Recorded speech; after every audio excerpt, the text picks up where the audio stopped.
Před 350 miliony let byly oceány Země zásadně odlišným místem. Neexistovaly velryby, neexistovali bílí žraloci, neexistovaly chobotnice ani moderní hlavonožci.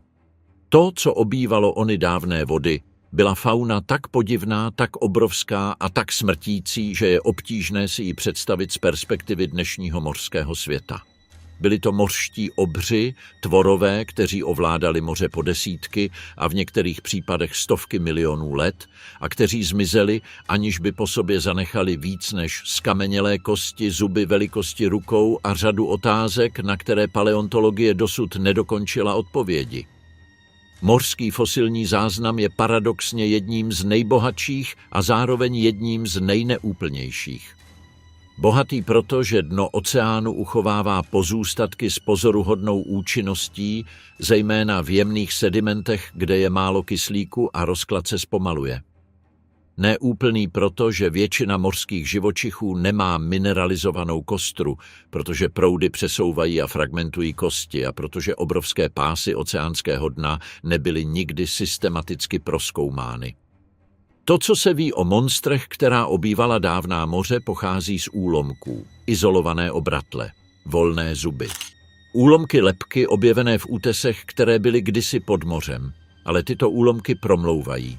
Mluví o pancéřované rybě z Devonu, schopné roztrhnout svou kořist napůl ocelovými čelistmi bez zubů.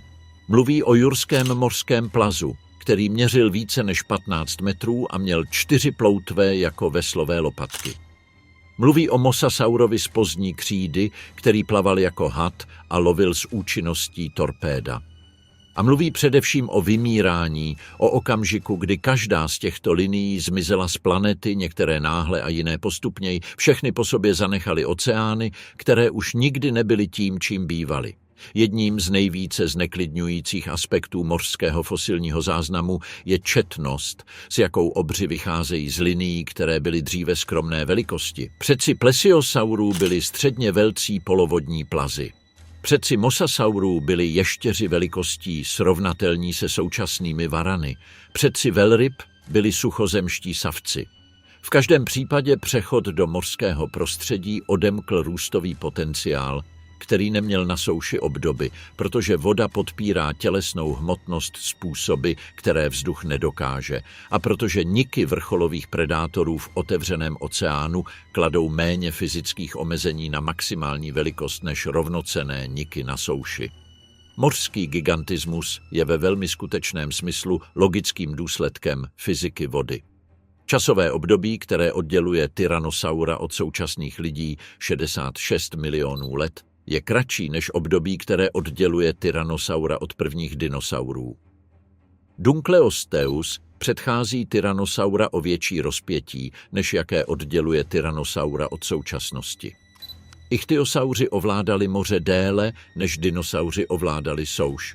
Tyto intervaly nejsou abstrakcemi. Znamenají, že ekosystémy, které tyto obry hostily, měly dostatek času vyvinout vzájemné závislosti, specializace a struktury stejně složité a provázané jako jakýkoliv moderní tropický ekosystém, s tím rozdílem, že byly vystavěny na organismech, které dnes nemají blízké žijící obdoby. Devonské období mezi 419 a 359 miliony lety před současností je známé jako věk ryb. V té době vodní obratlovci zažili bezprecedentní evoluční radiaci a kolonizovali prakticky všechny ekologické niky dostupné v oceánech, řekách a vnitrozemských mořích planety. A na vrcholu tohoto ekosystému vládl Dunkleosteus tereli. Dunkleosteus byl plakoderm, pancéřovaná ryba ze skupiny bezžijících potomků, jejíž hlava a přední část těla byly pokryty kloubově spojenými kostěnými deskami. Největší dosud studované exempláře naznačují, že mohl dosahovat délky mezi 8 a 10 metry, i když některé odhady ukazují dokonce na větší délky.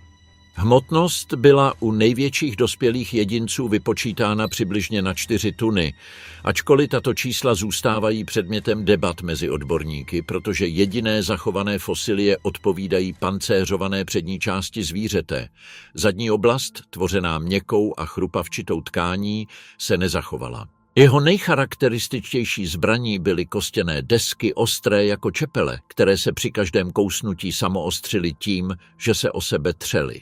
Studie publikovaná v roce 2006 v časopise Biological Letters odhadla, že síla zkusu Dunkle Ostea byla přibližně 5500 newtonů na špičce desek a až 7700 newtonů na řezných hranách, čímž ho zařadila mezi živočichy s největší silou zkusu v celé historii obratlovců, srovnatelnou v relativních hodnotách s moderním krokodýlem mořským a mnohem vyšší než u jakéhokoliv známého žraloka.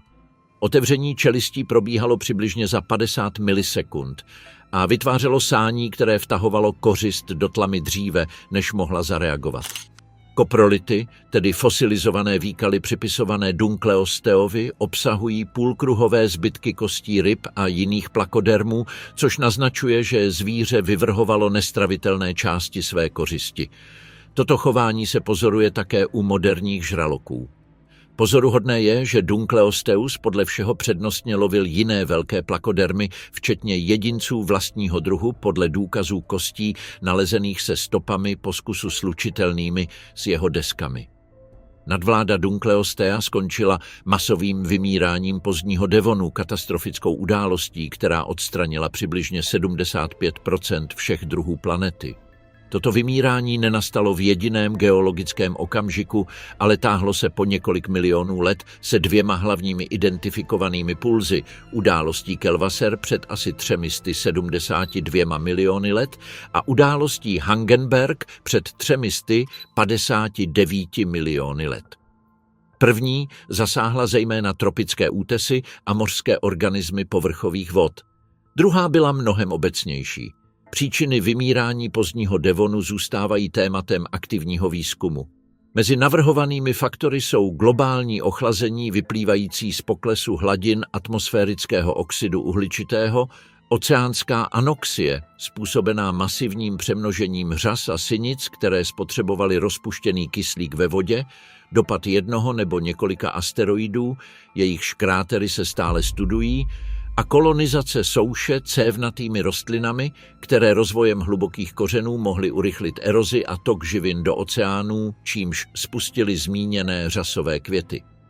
Nejpravděpodobnější je, že několik z těchto faktorů působilo současně nebo řetězově a vytvořilo kombinaci tlaků, které mořské ekosystémy nedokázaly absorbovat. Plakodermy zcela zmizely. Dunkleosteus nezanechal potomky. Žraloci, kteří byli v devonu rovněž přítomni v primitivních formách, tuto událost přežili, protože jejich biologické vlastnosti, mezi nimi chrupavka místo kosti a větší tolerance k nedostatku kyslíku ve vodě, se v období krize ukázaly jako výhodné. To, co se vynořilo na druhé straně devonského vymírání, byl radikálně odlišný oceán, ovládaný novými skupinami kostnatých ryb a faunou žraloků rozmanitější než kdykoliv předtím. Velké vymírání na rozhraní Permu a Triasu před 252 miliony let bylo nejničivější v celé historii života na Zemi. Odstranilo přibližně 96% mořských druhů a 70% suchozemských. Oceánům trvalo několik milionů let, než se zotavili. Ale když to udělali, učinili tak s mimořádnou novinkou. Poprvé se tetrapodi, obratlovci se 4 končetinami, kteří během karbonu a permu dobili souš, začali vracet do moře. Tento proces mořské rekolonizace plazy nebyl jedinou událostí, ale sérií nezávislých přechodů, které proběhly v různých liniích během Triasu. Některé z těchto skupin, jako plakodonti, přijali strategii podobnou současným mrožům nebo dugongům a živili se měkkýši ze dna pomocí zubů specializovaných na drcení schránek. Jiné, jako notosauři, vyvinuli dlouhé krky a hydrodynamická těla k pronásledování ryb v pobřežních vodách. A třetí skupina, ichtyosauři, došla ve své adaptaci na mořské prostředí tak daleko, že se navenek začala podobat moderním delfínům, což je mimořádný případ konvergentní evoluce. Ichtyosauři jsou jedním z nejfascinujících příběhů mořské paleontologie. Jejich předci byli suchozemští nebo polovodní plazi, kteří v určitém okamžiku, pravděpodobně na konci Permu nebo na počátku Triasu, začali častěji vyhledávat vodu. Přechod byl v geologických měřítkách rychlý. Už v raném Triasu, před asi 250 miliony let, existovaly zcela mořské formy s končetinami přeměněnými v ploutve, ocasem s vodorovnou ploutví, podobnou ploutvi současných kytovců a fyziologií naznačující teplokrevnost nebo alespoň proměnlivou ektotermii, schopnost částečně regulovat tělesnou teplotu. Rychlost přechodu od suchozemského plaza k funkčnímu kytovci byla taková, že za pouhých 20 milionů let, relativně krátký geologický interval, přešli předci ichtyosaurů od tetrapodů s funkčními nohami ke zvířatům tak specializovaným na mořský život, že by nebyla schopna pohybovat se po souši. Tato rychlost má přibližnou paralelu v přechodu kytovců v eocénu, což naznačuje, že přechod do mořského prostředí může proběhnout v relativně krátkých lhůtách, když jsou selekční tlaky dostatečně konzistentní a mořské prostředí je dostatečně volné od konkurentů. Záznam raného Triasu v Číně se ukázal jako obzvlášť plodný pro pochopení prvních ichtyosaurů. Chaohusaurus gaishanensis, popsaný na základě exemplářů nalezených v provincii Anhui, pochází z doby před asi 248 miliony let a už vykazoval jasné mořské adaptace, i když s primitivnějšími proporcemi než jurští ichtyosauři. Výjimečný exemplář tohoto druhu, popsaný v roce 2014, uchovává důkaz živorodého porodu s plodem vycházejícím v ocasní poloze, což naznačuje, že živorodost u ichtyosaurů je vlastností vzniklou v nejranějších stádiích linie, dříve než dokončili svůj přechod do mořského prostředí a nikoli sekundárním získáním odvozenějších forem. Tento důkaz je relevantní, protože živorodost, na rozdíl od vejcorodosti, která vyžaduje kladení vajec na souši, je jedinou reprodukční strategií slučitelnou se zcela mořským způsobem života u tetrapoda. Pozdní Trias viděl vznik největších známých ichtyosaurů. Shonisaurus sicaniensis, objevený v Britské Kolumbii a podrobně popsaný v roce 2004, mohl dosahovat délky 21 metru, což by z něj činilo jednoho z největších mořských obratlovců v celé známé historii. Jeho lebka byla neúměrně malá vzhledem k tělu, což naznačuje, že se živil relativně malou kořistí, možná hlavonožci, pomocí sacího systému podobného tomu, který používají současné kosatky při lovu obřích olihní.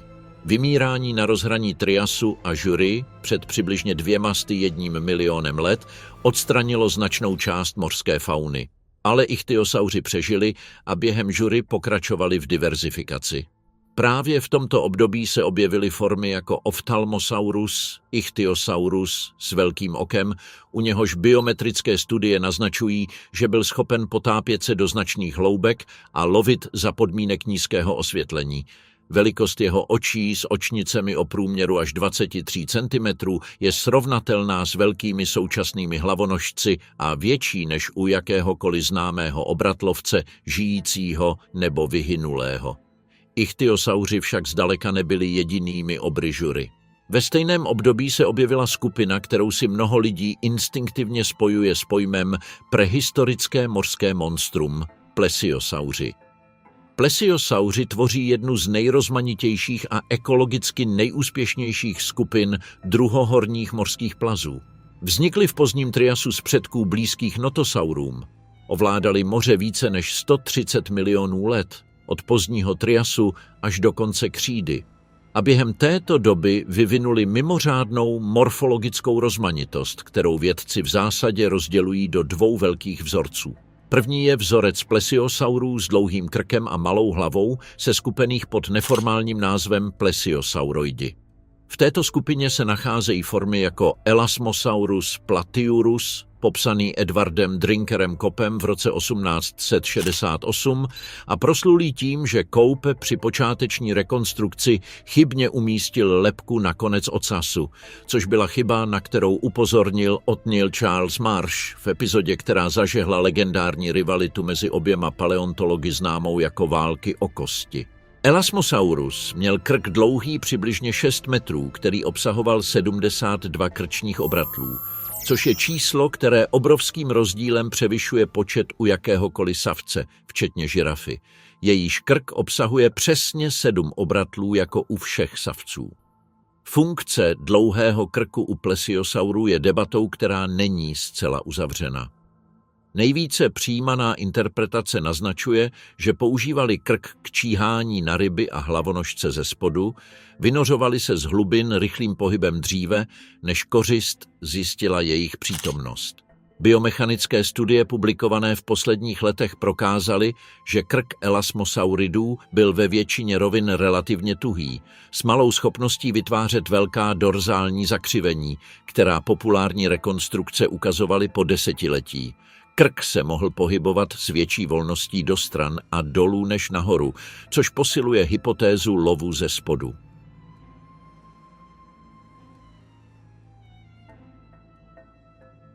Druhý morfologický vzorec je vzorec pliosaurů, plesiosaurů s krátkým krkem a obrovskou hlavou.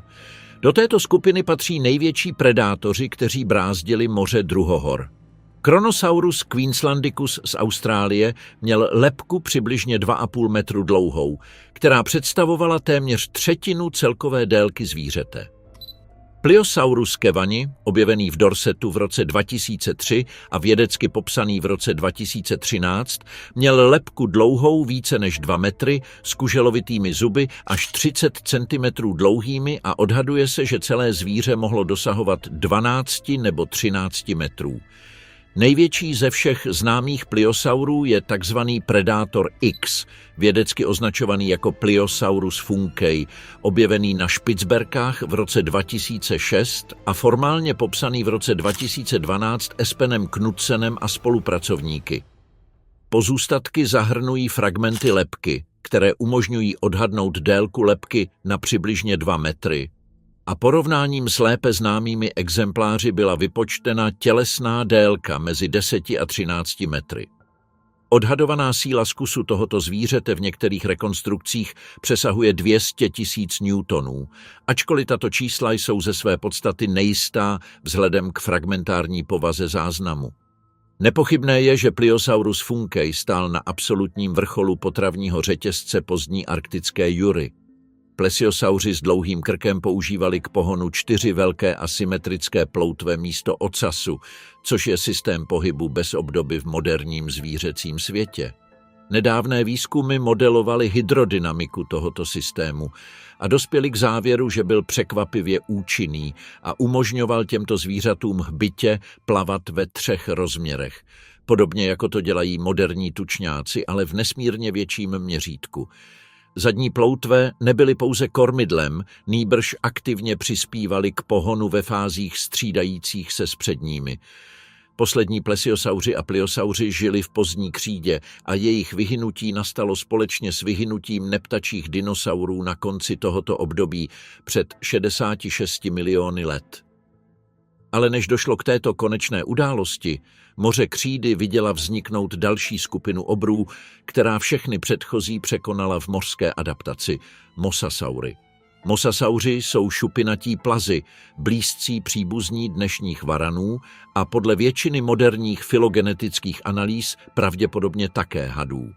Objevili se v rané křídě a explozivně se diverzifikovali během pozdní křídy, zejména po vyhynutí nebo drastickém úbytku ichtyosaurů před asi 90 miliony let. Události, jejíž příčiny nejsou zcela vysvětleny, ale která zanechala ekologické niky, jež mosasauři rychle a účinně zaplnili. Prvním mosasaurem, který byl formálně popsán a rozpoznán jako vyhynulý plas, byl Mosasaurus hoffmanni, jehož pozůstatky byly nalezeny v lomu na vápenec poblíž Maastrichtu v Nizozemsku v roce 1764. Tyto kosti byly po desetiletí interpretovány jako pozůstatky velryby nebo jiného neznámého zvířete, dokud nizozemský anatom Petrus Camper v roce 1786 správně neurčil, že patřili obřímu mořskému ještěrovi. Exemplář se stal slavnou položkou, byl ukořistěn francouzskými vojsky během revoluce v roce 1795 a převezen do Paříže, kde inspiroval některé z prvních systematických úvah o existenci vyhynulých zvířat. Mosasaurus hoffmanni, eponymní rod, byl impozantní zvíře. Dospělé exempláře mohly dosahovat délky mezi 14 a 17 metry s robustní stavbou těla a silnou lebkou vybavenou kuželovitými zuby, mírně zahnutými dozadu, aby se zabránilo úniku kořisti. Kromě zubů v čelistech měli mosasauři zuby na patře, takzvané pterygoidní zuby, které fungovaly jako druhá zadržovací řada a jsou zvláště viditelné u dobře zachovaných exemplářů. Mosasaurus však nebyl jediným ani nutně nejpozoruhodnějším členem své skupiny. Tylosaurus proriger, známý především z hornin Severského moře, vnitrozemského moře, které rozdělovalo Severní Ameriku během pozdní křídy, mohl dosahovat 14 metrů a byl generalistickým vrcholovým predátorem schopným lovit velké ryby, žraloky, mořské želvy, ptáky a jiné mosasaury. Jeho fosilizované žaludeční pozůstatky, identifikované u několika exemplářů, zahrnují pozůstatky žraloků, což jej řadí na mimořádně vysokou trofickou úroveň. Hynosaurus bernardi, známý z belgické a kanadské pozdní křídy, mohl dosahovat až 15 metrů. Prognatodon saturátor, nalezený v Jordánsku, měl specializované zuby kulovitého tvaru, které badatelé interpretují jako adaptace k drcení schránek amonitů, hlavonožců se spirálovitou schránkou, kteří byli v křídových mořích mimořádně hojní. Tato specializace ukazuje, že v rámci skupiny mosasaurů existovaly rozmanité strategie krmení, od generalistů s kuželovitými zuby až po specialisty na kořist s tvrdou schránkou.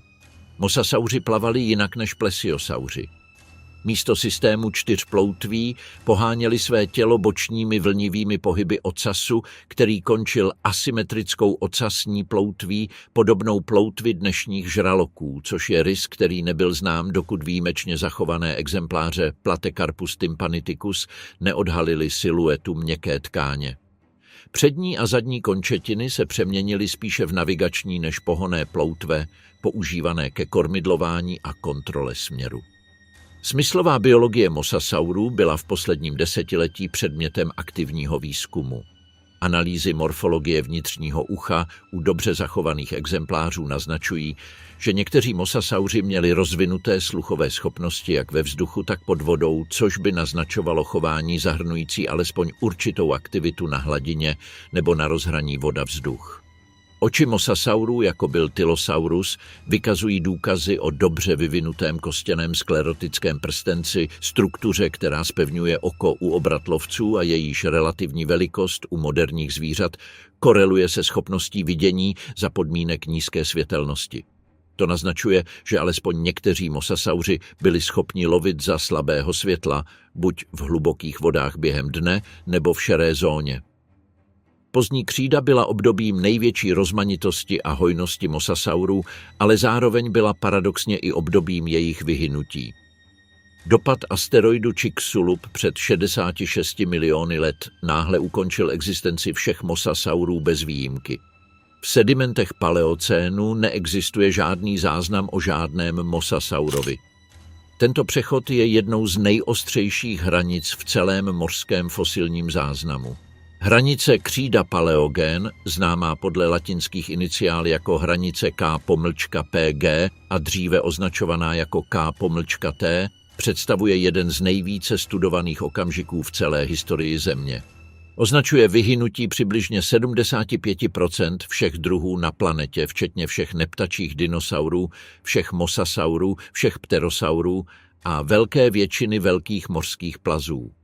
Hlavní příčinou tohoto vyhynutí byl dopad asteroidu o průměru přibližně 10 až 15 kilometrů, který zasáhl oblast dnes označovanou jako poloostrov Yucatán v Mexiku s energií odpovídající několika miliardám násobků energie atomové bomby svržené na Hirošimu.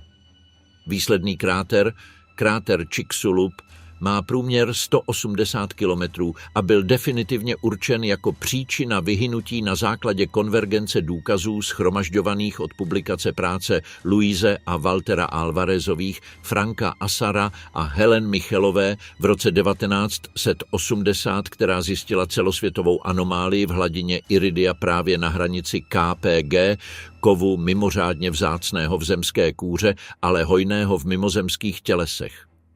Důsledky dopadu pro mořské ekosystémy byly mnohonásobné a následné. V prvních hodinách megatsunami vytvořené dopadem zdevastovalo pobřeží v okruhu tisíců kilometrů. V následujících dnech a týdnech vývrch prachu a sazí z globálních lesních požárů zablokoval sluneční světlo tak účinně, že fotosyntéza prakticky na celé planetě skolabovala po období odhadované na několik měsíců. Mořský fytoplankton, základ celého oceánského potravního řetězce, se katastrofálně snížil. Bez fytoplanktonu skolaboval zooplankton, který na něm závisel. Bez zooplanktonu masově uhynuly malé ryby, které se jim živily. A bez těchto ryb se velcí mořští predátoři ocitli na vrcholu potravního řetězce, který se zhroutil od základů. Dalším kritickým faktorem bylo okyselení oceánu. Dopad vypařil obrovská množství vápencové horniny a sádrovce ze dna kráteru a vstříkl oxid siřičitý a oxid uhličitý do atmosféry v masivních množstvích. Oxid siřičitý vytvořil kyselé deště, které změnily chemii povrchového oceánu a stížily tvorbu schránek z uhličitanu vápenatého. Amoniti, kteří přežili všechna předchozí vymírání, včetně permského, při této události zcela zmizeli. Pro paleontologii je zajímavé, že vymírání KPG nebylo stejně závažné pro všechny mořské skupiny. Žraloci, kteří již přežili 4 z 5 velkých masových vymírání, opět odolali, i když s výraznou ztrátou diverzity. Mořské želvy přežily. Mořští krokodýly, známí jako teleosauridy a metriorhynchidy, zmizely dříve během pozdní jury a křídy z důvodů, které nesouvisely s dopadem asteroidu. Hlavonožci bez schránky, předkové dnešních chobotnic a olihní, také přežili a diverzifikovali se v paleocénu a eocénu. Rozdíl mezi přeživšími a vyhynulými neodpovídá jednoduché logice velikosti. Některá malá zvířata zmizela, zatímco některá velká přežila. Zdá se, že rozhodující rozdíl spočíval ve schopnosti přežít v podmínkách extrémního nedostatku potravy po dlouhá období, ve schopnosti související s metabolismem, s rozmanitostí stravy a se schopností získávat alternativní zdroje, když ty obvyklé skolabují. Paleocén, období, které následovalo po hranici KPG, byl časem ekologické rekonstrukce. Oceány byly ochuzené, ale ne prázdné. Žraloci, některé želvy a linie diverzifikovaných kostnatých ryb začaly zaplňovat niky uvolněné vyhynulými mořskými plazy. A ze souše se savci, kteří během druhohor byli nočními a obecně malými tvorečky odsunutými na okraj světa dinosaurů, začali diverzifikovat rychlostí bez precedentu ve své evoluční historii. Návrat savců do moře byl proces, který začal pravděpodobně v raném eocénu před asi 55 miliony let. Předkové velryb byli kopytníci, savci z kopyty, konkrétně příbuzní skupině sudokopytníků, která zahrnuje dnešní hrochy, prasata a jeleny. Tento vztah, dnes pevně doložený jak morfologií, tak molekulární genetikou, byl jedním z nejpůsobivějších překvapení paleontologie posledních desetiletí 20. století. Pakicetus inachus, objevený v Pákistánu a popsaný v roce 1981, je považován za jednoho z nejprimitivnějších známých kytovců. Byl to suchozemský živočich o délce přibližně 1 metru se zuby primitivního savce, který pravděpodobně navštěvoval řeky a pobřeží, aby se živil rybami. Jeho uši měly morfologii přechodnou mezi suchozemskými savci a dnešními velrybami se strukturou středního ucha, která usnadňuje sluch pod vodou přenosem vibrací ze země přes kosti čelisti. Během pouhých 10 milionů let, což je z geologického hlediska velmi krátký interval, prošla evoluční linie, která dala vzniknout velrybám mimořádnou morfologickou proměnou. Ambulocetus natans, starý 48 milionů let, mohl chodit po souši a plavat ve vodě podobně jako obří vydra. Rodhocetus casrani, starý 46 milionů let, měl velmi zmenšené zadní nohy a plaval především pomocí ocasu. Dorudon atrox, starý 40 milionů let, byl již plně mořský, se zakrnělými zadními končetinami bez lokomoční funkce a tělesným tvarem velmi podobným dnešním velrybám. Ale zatímco velryby ještě dokončovaly svůj přechod do mořského prostředí, Eocén dal v oceánech vzniknout predátorovi spektakulárních rozměrů, který neměl v historii savců žádný precedens.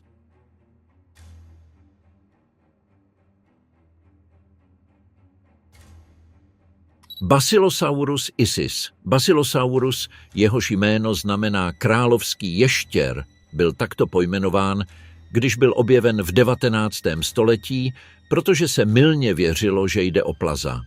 U největších známých exemplářů měřil 16 až 18 metrů s mimořádně protáhlým a štíhlým tělem, které jej výrazně odlišovalo od moderních velryb.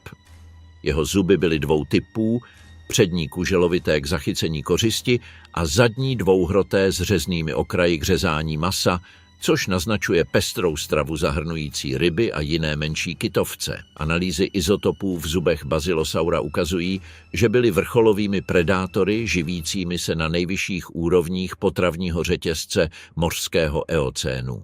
Egyptská eocenní naleziště v depresi Fajum a v údolí velryb, vyhlášeném organizací UNESCO za světové dědictví, poskytla mimořádně detailní pohled na mořský ekosystém, v němž Basilosaurus žil. V těchto sedimentech se Basilosaurus isis a Dorudon atrox objevují společně ve stejném stratigrafickém horizontu a důkazy v podobě kostí Dorudona se stopami kousnutí slučitelnými se zuby Basilosaura, včetně lebek mláďat, ukazují, že tento druh neváhal lovit členy linií příbuzných s jeho vlastní. Toto predátorské chování mezi archaickými kytovci má paralelu u moderních kosatek, které příležitostně loví delfíny a sviňuchy, ale v eocénu by tato vnitrokytovčí predace byla mnohem pravidelnější vzhledem k absenci velkých predátorských alternativ. Žádné vyhynulé zvíře však nezachycuje lidovou představivost s takovou intenzitou jako Otodus megalodon. Název znamená v řečtině velký zub a je zcela příhodný. Zuby tohoto žraloka, trojúhelníkové, pilovité a zbělavě šedou sklovinou, mohou u největších známých exemplářů přesáhnout 17 cm na výšku, což stačí k tomu, aby zub dospělého bílého žraloka vypadal ve srovnání nepatrně. Otodus megalodon žil přibližně před 23 až 3 miliony let s největší hojností během miocénu a pliocénu.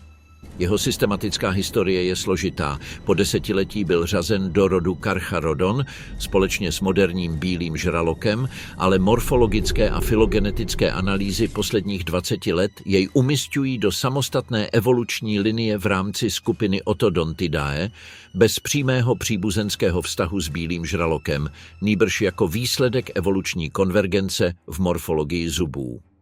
Odhadovat velikost megalodona je cvičení, které se během historie výzkumu značně měnilo. Po desetiletí nejpoužívanější metoda spočívala v porovnávání velikosti zubů se zuby bílého žraloka a extrapolaci tělesné délky. To vedlo k odhadům mezi 20 a 25 metry, které byly často citovány v populární literatuře. Novější výzkumy, včetně analýzy z roku 2022, publikované v Science Advances Kenshu Shimadou, a spolupracovníky, kteří použili sofistikovanější metody založené na proporcích celého chrupu a na srovnáních s více rody, odhadují, že nejpravděpodobnější velikost největších dospělých jedinců byla mezi 14 a 16 metry, přičemž někteří jedinci možná přesahovali 18 metrů, ačkoliv toto poslední číslo se považuje spíše za krajní mez možného rozsahu, než za centrální odhad. Odhadovaná tělesná hmotnost jedince o délce 15 metrů se nachází mezi 50 a 100 metrickými tunami, což jej činí srovnatelným nebo hmotnostně nadřazeným modrým velrybám, největšímu známému zvířeti v historii života Ačkoliv modrá velryba může přesáhnout délku 25 metrů, síla zkusu megalodona byla modelována přibližně na 180 000 newtonů, což by z ní činilo největší sílu zkusu jakéhokoliv známého zvířete, ačkoliv tyto odhady v sobě nesou značné nejistoty. Analýza vzorců stop po kousnutí na kostech fosilních velryb z miocénu a pliocénu poskytla přímé důkazy o loveckých strategiích megalodona. U několika exemplářů byly identifikovány stopy slučitelné s útoky na ploutve a bederní oblast velryb, což naznačuje, že se žralok pokoušel znehybnit svou kořist přetnutím ploutví před provedením smrtících kousnutí. Tato strategie se liší od strategie moderního bílého žraloka, který typicky útočí na vnitřnosti a měkké tkáně v trupu. Vyhynutí megalodona je jednou z nejaktivnějších debat v paleontologii mořských obratlovců. Obecně přijímané datum se klade přibližně před 3,5 milionů let do pozdního pliocénu, ačkoliv někteří badatelé navrhli možnost, že přetrval až do doby před 2 miliony let na základě izolovaných zubů s revidovatelným datováním. Myšlenka, že by megalodon mohl přežívat v současných oceánských hlubinách, spopularizovaná populární kulturou a filmem, je vědeckou komunitou jednomyslně odmítána. Predátor takové velikosti potřebuje lovit velkou kořist v produktivních vodách a jeho nepřítomnost ve fosilním záznamu sedimentů z posledního milionu let, včetně sedimentů z oblastí vysoké produktivity, kde se zuby dobře uchovávají, činí jeho přežití nemožným. Mezi příčinami jeho vyhynutí byly navrženy konkurence s prvními kosatkami, které se objevily v pozdním miocénu a jejichž sociální inteligence jim poskytovala lovecké výhody oproti samotářskému predátorovi, globální ochlazování pliocénu, které zmenšilo teplá mělká moře, kde megalodon zřejmě dával přednost odchovu svých mláďat, a pokles populací středně velkých velryb, které tvořily jeho hlavní zdroj potravy. Studie z roku 2019 analyzovala zinek v zubní sklovině megalodona a našla známky nutričního stresu u pozdních exemplářů, což je v souladu s úpadkem souvisejícím s nedostatkem kořisti. Zatímco megalodon ovládal oceány miocénu a pliocénu, kytovci se nadále diverzifikovali do stále rozmanitějších forem. Některé z těchto forem dosáhly velikostí, které soupeří s velikostmi jakéhokoliv známého mořského živočicha v celé historii života. Liviatan melvillei, popsaný v roce 2010 na základě částečné lebky nalezené ve formaci Pisco v Peru, je považován za největšího známého ozubeného kytovce, největšího zubatého predátora, jaký kdy existoval. Žil před 12 až 13 miliony let ve středním miocénu a byl současníkem megalodona ve stejných vodách. Jeho lebka dosahovala délky 3 metrů a odhaduje se, že celé zvíře měřilo mezi 13 a 17 metry. To, co jej odlišuje od jakéhokoliv jiného kytovce, je skutečnost, že měl funkční zuby jak v horní, tak v dolní čelisti, přičemž největší zuby měřily až 36 cm na délku. Největší funkční zuby jakéhokoliv známého zvířete, včetně sloních klů, které jsou spíše prodloužením zubu než zuby v přísném smyslu. Jméno bylo zvoleno na počest Hermana Melvilla, autora Moby Dicka, a biblického Leviatana, tvora mořského chaosu. Chronologická a geografická shoda s megalodonem vedla mnoho badatelů ke spekulacím o možné konkurenci mezi oběma zvířaty o stejné zdroje, konkrétně o středně velké velryby, které byly v peruánském miocénu hojné. Vzhledem k tomu, že pozůstatky obou byly nalezeny ve stejných uloženinách, je tato koexistence nepochybná, ale povahu jejich ekologického vztahu, zda šlo o konkurenty, zda koexistovali s odlišnou kořistí, zda byli příležitostně predátorem a kořistí, nelze s dostupnými důkazy určit. Liviatan zmizel přibližně před 9 miliony let, možná v souvislosti se změnami produktivity východního Pacifiku během pozdního miocénu. Jeho vyhynutí předchází vyhynutí megalodona o několik milionů let, což vylučuje, že by obří kytovci byli přímými viníky zmizení žraloka. Na druhém konci evolučního stromu kytovců dosáhli kosticovci, velryby s kosticemi, v miocénu a pliocénu velikostí, které se blíží velikostem současných plejtváků obrovských. Balaenoptera sibaldina nalezená v Belgii a další formy evropského pliocénu už byly 25metrovými obry. Rekord maximální velikosti mezi vyhynulými kytovci by však mohl patřit druhu Perucetus colossus, popsanému v roce 2023 na základě pozůstatků nalezených ve stejné formaci Pisco v Peru. Perucetus colossus, starý přibližně 40 milionů let, nebyl nejdelším zvířetem historie, ale možná tím nejtěžším. Jeho kosti vykazují extrémní pachyosteosklerózu, masivní zesílení kostní kůry podobné tomu u současných dugongů a některých vyhynulých sirén, které by mimořádně zvýšilo hustotu jeho kostry. Studie publikovaná v Nature v roce 2023 odhadla, že tělesná hmotnost peruceta mohla být mezi 180 a 260 metrickými tunami, což by z něj činilo nejtěžší zvíře, jaké kdy existovalo v historii života, překonávající dokonce i plejtváka obrovského. Tyto odhady však byly zpochybněny jinými badateli, kteří poukazují na metodologické nejistoty ve vztahu mezi hmotností kostry a tělesnou hmotností u bazálních kytovců s atypickou osteologií. Během 400 milionů let evoluce mořských obrů odhaluje fosilní záznam opakující se vzorce ve způsobu, jakým velcí oceánští predátoři a býložravci došli ke svému konci. Tyto vzorce neodpovídají jediné příčině, ale složité interakci faktorů působících v různých časových a prostorových měřítkách. Prvním a nejzřejmějším je vazba na velké události hromadného vymírání. 5 hromadných vymírání uznávaných paleontology odpovídá každé zmizení celých skupin velkých mořských predátorů, kteří ovládali své příslušné éry. Devonské vymírání odstranilo obří pancířnatce. Permotriasové vymírání zdevastovalo první ekosystémy primitivních mořských plazů. Vymírání KPG ukončilo mosasaury, pozdní plesiosaury a ichtyosaury, kteří do té doby přežili. Druhým vzorcem jsou postupná vymírání související s dlouhodobou změnou klimatu. Vyhynutí megalodona a několika linií obřích velryb pliocénu nenastalo v jediném geologickém okamžiku, ale v průběhu milionů let, během nichž se klima ochlazovalo, tropická a subtropická povrchová moře se zmenšovala a rozšíření velké kořisti se měnilo. Tyto procesy se ve fosilním záznamu zjišťují obtížněji právě proto, že jsou postupné a jejich rekonstrukce vyžaduje analýzu dlouhých časových řad fauny a použití geochemických proxy ukazatelů k rekonstrukci environmentálních podmínek minulosti.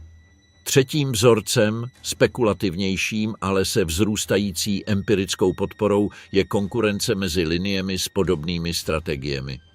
Objevení moderních kosatek v pozdním miocénu, s jejich schopností lovit v koordinovaných skupinách a jejich inteligencí rozvíjet taktiky přizpůsobené různým kořistím, by představovalo nový konkurenční tlak pro velké samotářské predátory, jako byl megalodon.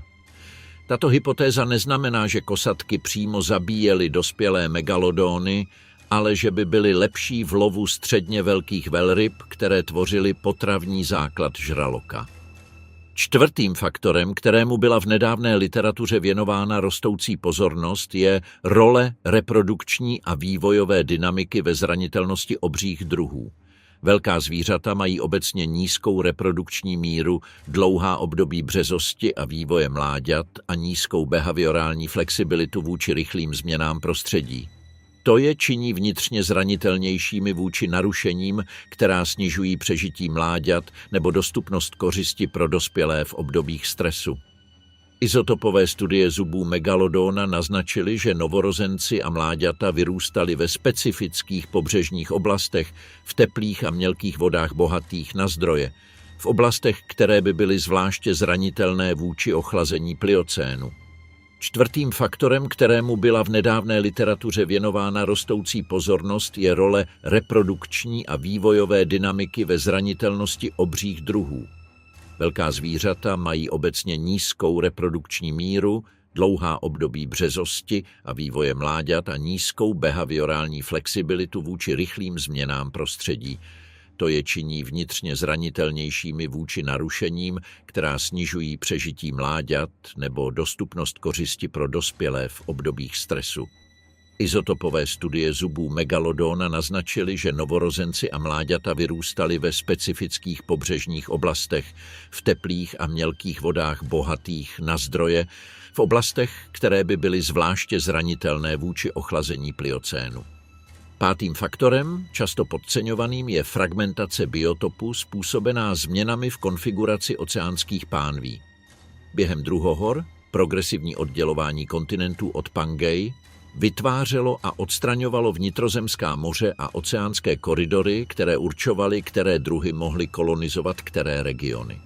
Sevierovo moře, vnitrozemské moře Severní Ameriky, zmizelo na konci křídy v důsledku orogenního zdvihu skalnatých hor, čímž připravilo mosasaury, jako byl Tylosaurus, o příznivé prostředí miliony let před dopadem asteroidu. Fragmentace biotopu může vést k regionálnímu vyhynutí izolovaných populací a oslabit globální odolnost druhu dříve, než jej zasáhne jakákoliv katastrofická událost, čímž promění dříve robustní druh ve zranitelný vůči narušením, která by jinak mohl absorbovat. Paradox mořského obra spočívá v tom, že stejný soubor adaptací, který jej činí mimořádně účinným jako predátora, masivní velikost, specializace na velkou kořist, metabolismus přizpůsobený hojnosti, jej zároveň činí zranitelným, když se podmínky změní. Malí a generalističtí predátoři, jako jsou středně velcí žraloci, hlavonožci a kostnaté ryby flexibilní ve své stravě, přežili všechna hromadná vymírání a přetrvávají dodnes. Obři bez výjimky zmizeli. Na každou odpověď, kterou paleontologie poskytla o vyhynulých mořských obrech, připadá soubor otázek, které současný stav důkazů neumožňuje uspokojivě vyřešit. Některé z těchto záhad jsou technicky řešitelné lepšími fosiliemi nebo sofistikovanějšími analytickými metodami. Jiné se dotýkají epistemologických hranic toho, co věda může vědět o vzdálené minulosti. Vyhynutí ichtyosaurů je jedním z nejznepokojivějších. Dlouhou dobu se předpokládalo, že ichtyosauři zmizeli při vymírání KPG spolu s mosasaury a plesiosaury. Fosilní záznam však ukazuje, že ichtyosauři začali upadat miliony let předtím v rané křídě a že poslední známé exempláře pocházejí z Cenomanu přibližně před 90 miliony let. Důvod tohoto předčasného úpadku je neznámý. Jedna hypotéza naznačuje, že období globální klimatické nestability na začátku křídy narušilo mořské ekosystémy, na nichž závisely.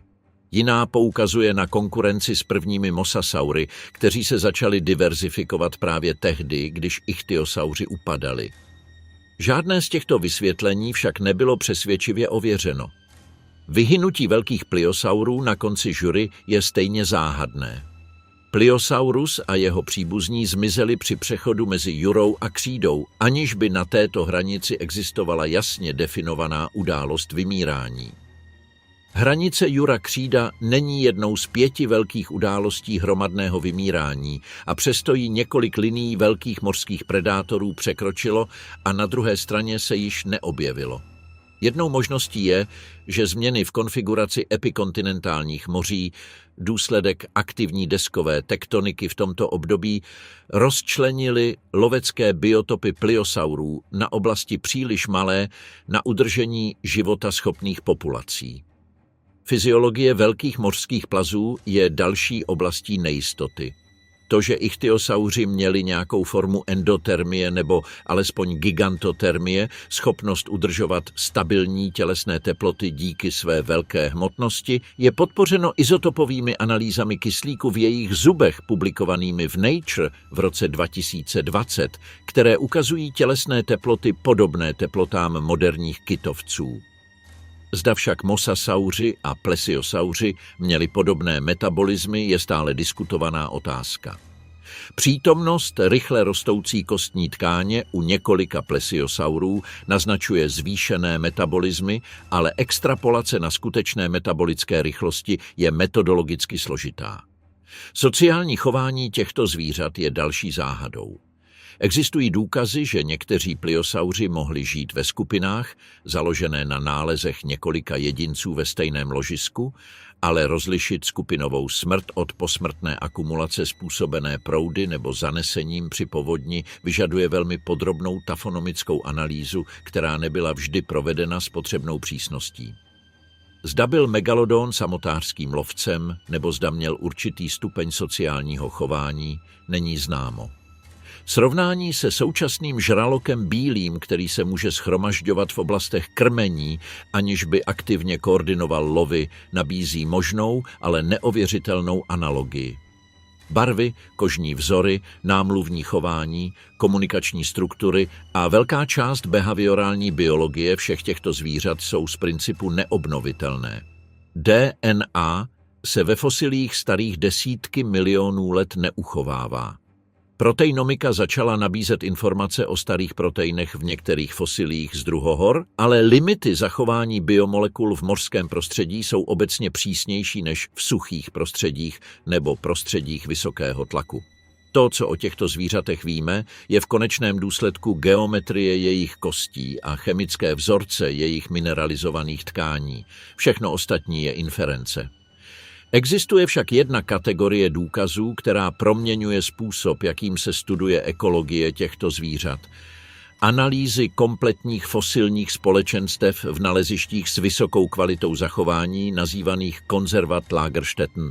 Lokality jako souvrství Solnhofen z německé Jury, souvrství Niobrara ze severoamerické křídy nebo souvrství Pisco z peruánského miocénu nezachovávají pouze izolované jedince, ale také faunistická společenstva, která umožňují rekonstruovat, kdo s kým koexistoval, jaké velikosti byly u každého druhu běžné a jaké byly pravděpodobné trofické vztahy uvnitř konkrétního společenstva. Tento přístup paleoekologie společenstev odhaluje, že rozmanitost životních strategií mezi mořskými obry byla mnohem větší, než naznačovaly izolované exempláře, a že vyhynutí těchto zvířat odstranilo nejen jednotlivé druhy, ale celé ekologické sítě, jejichž složitosti teprve začínáme rozumět.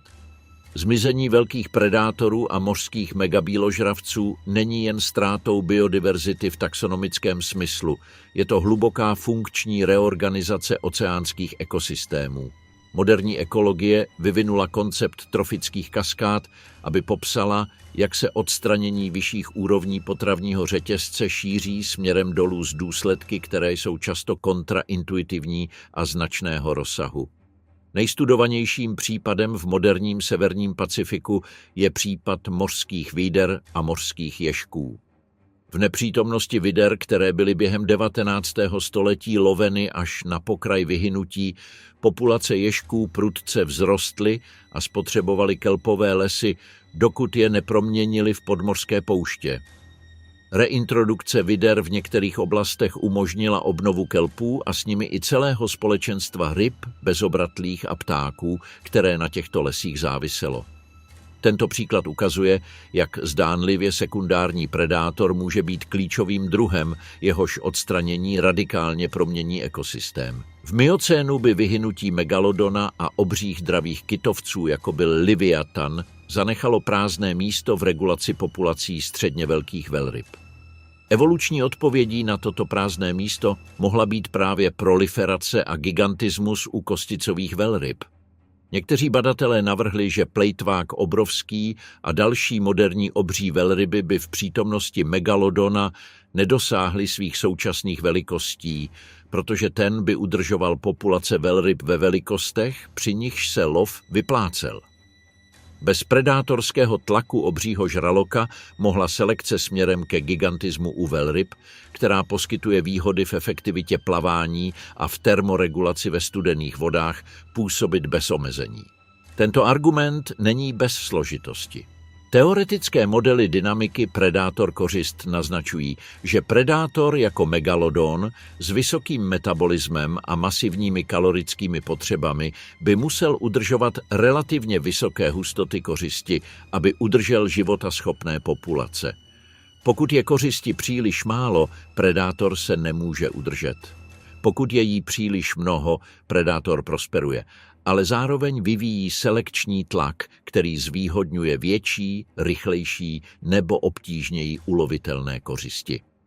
Tento typ koevoluce predátor-kořist může vytvářet zbrojní závody, které produkují gigantismus na obou stranách, a existují důkazy, že jak velikost megalodóna, tak velikost miocénních velryb se v průběhu období postupně zvětšovaly, což je s touto dynamikou v souladu. Vyhynutí mosasaurů a plesiosaurů na konci křídy nebylo okamžitě následováno objevením kytovců, kteří se nestali plně mořskými až do eocénu, asi o 20 milionů let později. V tomto intervalu v paleocénu oceánům chyběli velcí predátoři obratlovců. Žraloci, kteří přežili, byli většinou střední velikosti. Tato absence mořských megapredátorů během paleocénu mohla být jedním z faktorů, které usnadnily proliferaci obřích mořských ptáků ze skupiny Pelagornithidae neboli zubatých ptáků s rozpětím křídel až 7 metrů, kteří se stali predátory ryb a olihní bez konkurence plazů, kteří tento výklenek dříve obsazovali. Koncept defaunace, progresivní ztráty velké fauny, je jedním z nejdůležitějších konceptuálních rámců moderní ekologie. Aplikovaný na minulost umožňuje chápat každé vyhynutí mořských obrů nejen jako izolovanou událost, ale jako systémové narušení z důsledky, které se šířily oceánskými ekosystémy po tisíce nebo miliony let. Paleocénní oceány nebyly jen křídovým oceánem bez mosasaurů, byly ekologickým systémem reorganizovaným ve své základní funkční struktuře s úplně odlišnými toky energie, vzorci abundance druhů a dynamikou populací. Mořská paleontologie 21. století disponuje nástroji, které by výzkumníkům 20. století připadaly jako science fiction. Analýza stabilních izotopů v mineralizovaných tkáních umožňuje rekonstruovat teplotu vody, v níž zvíře žilo, pozici, kterou zaujímalo v potravním řetězci, vzorce sezónní migrace a v některých případech i tepelnou fyziologii. Mikrotomografie s vysokým rozlišením umožňuje zkoumat vnitřní mikrostrukturu kostí a zubů bez nutnosti fosilie ničit. Proteomika, analýza proteinů zachovaných v mineralizovaných materiálech, začala poskytovat filogenetické informace o organismech starých desítky milionů let, které nezachovávají DNA. Paleoekologické modely založené na dynamice moderních populací umožňují simulovat dopad vyhynutí megapredátora na ekosystém, který obýval, kombinací údajů z fosilního záznamu s biologickými parametry odhadovanými pro různé složky současné fauny. Tyto modely nejsou přesnými předpověďmi, ale průzkumnými nástroji, které umožňují hodnotit věrohodnost různých hypotéz o příčinách a důsledcích vyhynutí. Rozšíření paleontologického průzkumu do regionů historicky málo studovaných přineslo některé z nejdůležitějších objevů posledních desetiletí. Již zmíněné souvrství Pisco v Peru odhalilo mimořádně bohatou miocénní mořskou faunu, která zahrnuje Liviatan, Perucetus a rozmanitost žraloků, želv a mořských ptáků, jež je postupně dokumentována. Mořské sedimenty kanadské Arktidy a Špicberků poskytly pliosaury jako Pliosaurus funkei. Výchozy pozdní křídy v severní Africe odhalily rozmanitost afrických mosasaurů, která byla před 20 lety prakticky neznámá.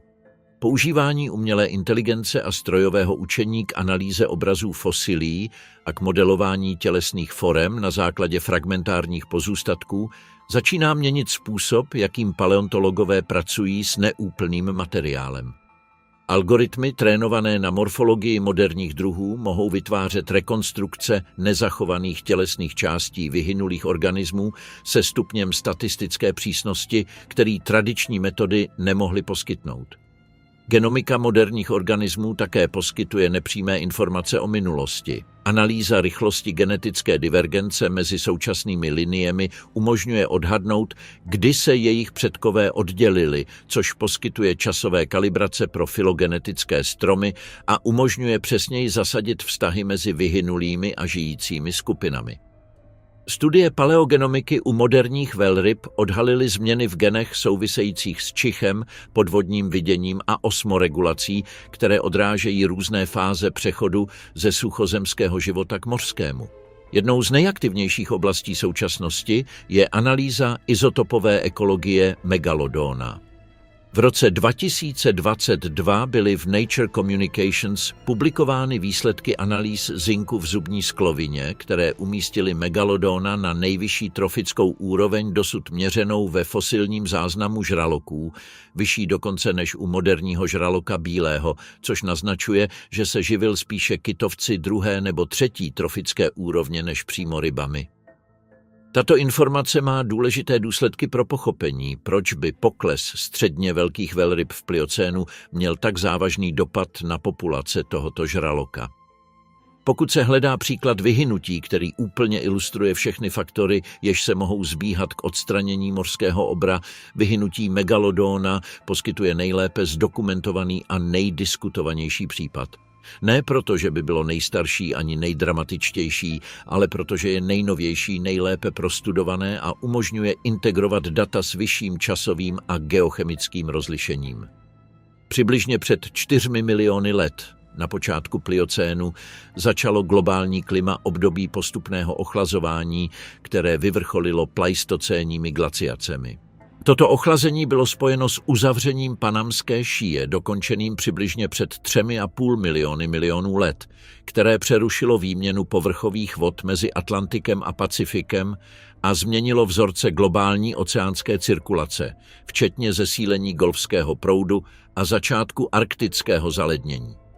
Pro megalodona, který podle izotopových důkazů preferoval teplé vody s teplotou vyšší než 12 stupňů Celsia, znamenalo stažení tropických a subtropických zón ztrátu velké části jeho optimálního habitatu. Mělká a teplá pobřežní moře, kde samice rodily a vychovávaly mláďata, se zmenšila. Novorozenci megalodona, u nichž se odhaduje, že se rodili s délkou mezi 2 a 4 metry, na základě srovnání s velikostí zubů juvenilních jedinců, by byli v dětství zranitelní vůči predátorům, kterým se v teplých mořích miocénu dalo snadno vyhnout. Diverzita a abundance středně velkých velryb, kosticovců mezi 5 a 10 metry, kteří pravděpodobně tvořili prioritní kořist dospělých jedinců, byla ochlazením rovněž zasažena. Mnoho druhů velryb migrovalo do oblastí vyšších zeměpisných šířek, kde byla oceánská produktivita vysoká, ale teploty byly neslučitelné s fyziologií megalodona. Velryby nezmizely, přesunuli se do vod, do nichž je žralok nemohl následovat. K tomuto kontextu nedostatku potravy a redukce habitatu se přidala diverzifikace kosatek. První moderní kosatky rodu Orcinus se ve fosilním záznamu objevují před 7 až 10 miliony let a v pliocénu již existovaly formy srovnatelné se současnými co do velikosti a pravděpodobně i kognitivních a behaviorálních schopností. Moderní kosatky jsou schopné lovit velryby několikrát větší než ony pomocí kooperativních taktik a tyto taktiky se učit a kulturně je předávat. V oceánu, kde megalodon soupeřil s těmito kooperativními predátory o stejnou kořist, by se nevýhody osamělého lovce s vysokým metabolismem zesílily. Kombinace všech těchto faktorů vytvořila to, co výzkumníci nazývají spirálové vyhynutí. Úbytek kořisti snižuje míru přežití dospělých jedinců, což snižuje produkci mláďat, což snižuje počet budoucích dospělých, což dále snižuje tlak na kořist, ale také schopnost druhu zotavit se. Jakmile se dlouhověký druh s nízkou plodností dostane do této spirály, může trvat desítky nebo stovky tisíc let, než úplně vyhyne, což vysvětluje, proč byl úpadek megalodona procesem rozloženým v čase a ne náhlým kolapsem. Současný oceán není bez obrů. Plejtvák obrovský, s délkou až 30 metrů a hmotností 180 tun, je největším zvířetem, jaké kdy existovalo z hlediska hmotnosti, i když jeho pozice v tomto žebříčku by mohla být revidována, pokud se potvrdí nejvyšší odhady pro Perucetus. Žralok obrovský, s délkou až 12 metrů, je největší existující rybou. Krakatice kolosální, s plášti, které mohou přesáhnout 2 metry, a chapadly, která tuto délku zdvojnásobují, je největším známým bezobratlým. Kosatky s mozky, které v některých funkčních aspektech překonávají mozky lidoopů, jsou pravděpodobně kognitivně nejsofistikovanějšími predátory planety. Tato zvířata však existují v oceánech, které již miliony let nemají diverzitu megapredátorů a megabíložravců, jež charakterizovala moře druhohor a miocénu. Žralok bílý s maximální délkou něco přes 6 metrů je největším aktivním predátorem obratlovců v dnešních oceánech, zlomkem velikosti megalodóna, mosasaurů nebo velkých pliosaurů. Trofická kaskáda, kterou tato zvířata kontrolovala, již ve své původní podobě neexistuje. To, co se ztratilo s každým z vyhynulých mořských obrů, není jen podívaná na tvora mimo měřítko. Je to specifická ekologická funkce, vztah se zbytkem ekosystému, který reguloval toky energie, rozložení biomasy a dynamiku populací desítek dalších druhů. Když zmizel Dunkleosteus, kostnaté ryby karbonu se rozmnožily bez jeho kontroly. Když vyhynuli pliosauři, obří želvy a amoniti křídy, našli oceán s menším predátorským tlakem. Když zemřel megalodon, velryby získaly prostor dosáhnout velikostí, které vykazují dnes. Studium vyhynulých mořských obrů je také studiem odolnosti a křehkosti ekosystémů. Oceány absorbovaly 5 masových vymírání, pokaždé znovu sestavili svou faunu z dostupných přeživších a vždy s dostatečným časem vytvořili nové formy gigantismu. Evoluční setrvačnost směrem k velké velikosti v mořských prostředích je jedním z nejkonzistentnějších zákonů paleobiologie, odráženým v tom, co evoluční ekologové nazývají Kopeovým pravidlem.